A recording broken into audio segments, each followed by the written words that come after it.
So आज हामी जाँदैछौँ यो मसँग भएको सबै कोइनले चिया खानलाई इन द चिया अनुभव cafe.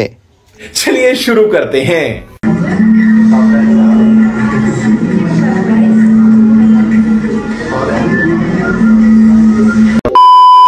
So hello guys, again welcome to my another blog. आजको ब्लग सुरु हुन्छ बिहानको 2 बजेबाट। म 2 बजे उठ्नुको कारण गर्लफ्रेन्डसँग बोल्न होइन। अच्छा, हमको सिखा दिया है। I have recently given the PT exam दिएको 4 दिन भइसकिसक्यो। त्यही रिजल्ट आयो कि भनेर उठेको हो। सो म लागे चेक गर्नेतिर। And firstly I open my Gmail, then I check the notification from PT Pearson. त्यसपछि sign in to my PT account भनेर क्लिक गरे। Then it transfer me to the Chrome. क्रोममा छिरेसी यसले एकछिनसम्म लोडिङ लियो। Finally it's open and still loading. तर आज 4 दिन भइसक्दा नि मेरो रिजल्ट आएको थिएन। यति देख्ने बित्तिकै मेरो पारा तातियो। कस्तो मेरो अगाडि भएको भए त यसलाई त मैले के बोलौँ गाली दिउँ भन्ने नि काम छैन। अरू के नै गर्न सक्छु भन्ने सोच्दै फेरि ब्ल्याङ्केट ओढेर सुते।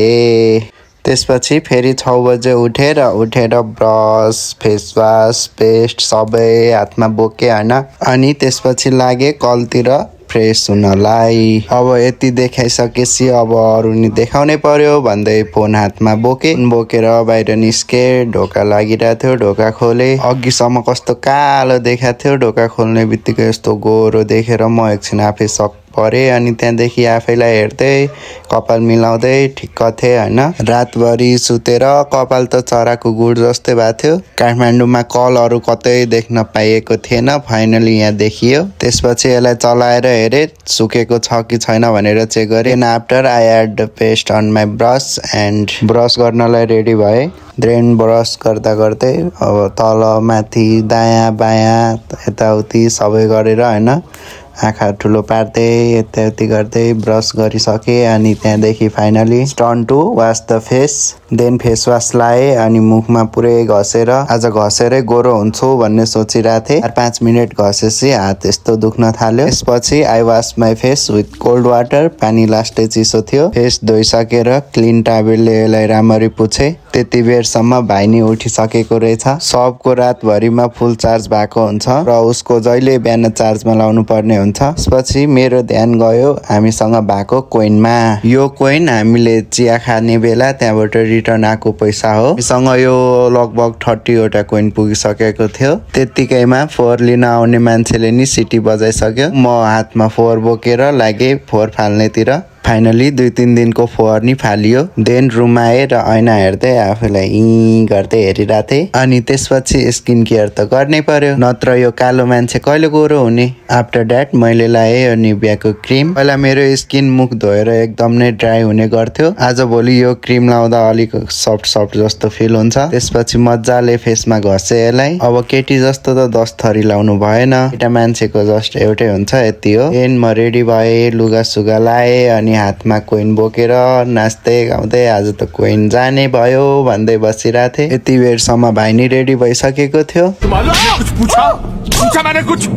फाइनली हामी चिया अनुभव पुग्यौं। हो यही हो कुपनडोलमा रहेको चिया अनुभव। Is located in Lalitpur Kupondole, one of the most popular place in this area. It's my first time making video in public. अलि अकवर्ड लागिरहेको थियो तर के गर्नै पर्यो। अलि हामी पुग्यौं त्यहाँ भएको रिसेप्सनमा।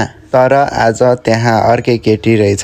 त्यहाँबाट अलिक अब बोल्न नि लाज लाग्न थाल्यो। मैले भने आज तपाईँको लागि सरप्राइज छ। उहाँले के सरप्राइज भन्नुभयो। अनि मैले भने सधैँ तपाईँहरूले हामीलाई कोइन रिटर्न गर्नुहुन्थ्यो, यो कलेक्ट गर्दै यति पुगेको रहेछ।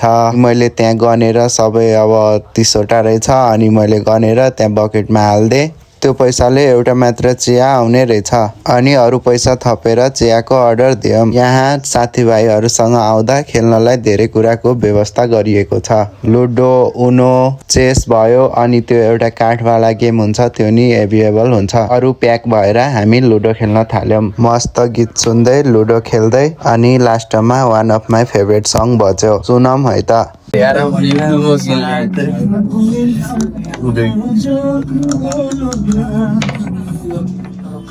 बस सोच रहल छी एगो हमरा आइडिया में आइडिया ले भाइ एकदम भयो खै एक के आइडिया भन्नु आइडिया सेयर गरौँ नै गरौँ अब भन्न सुन्ने न सेयर गर्न यसो होला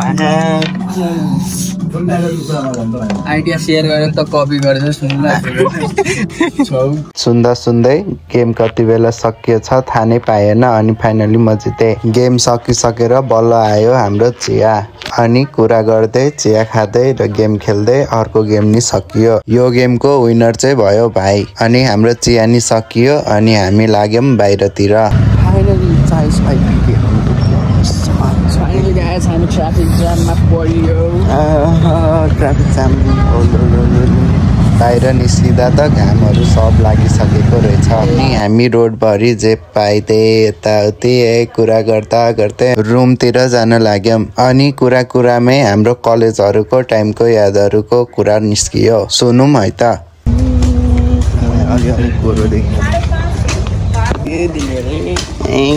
केही गर्न त जान्थेँ म पढ्थेँ पनि है घरमा आएर कति 5-10 मिनट ए भाइ म होइन 10सम्म मस्त पढ्थेँ 10 पछि त छोडिदिएको पढाइ छोडिदिएको म त कलेज जाँदैन थिएँ भाइ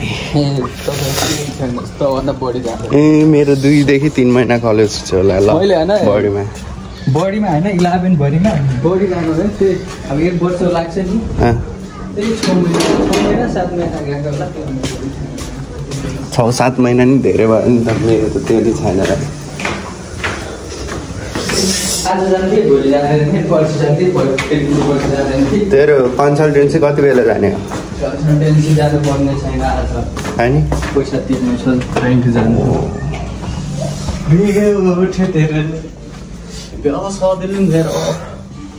फाइनली हामी रुम नि पुगिसकेका थियौँ and I feel badly to say that it's time to leave the blog आजको ब्लगमा यति नै होप आजको ब्लग अस्ति न भन्दा राम्रो भएको छ सो आजलाई यति नै by by guys please subscribe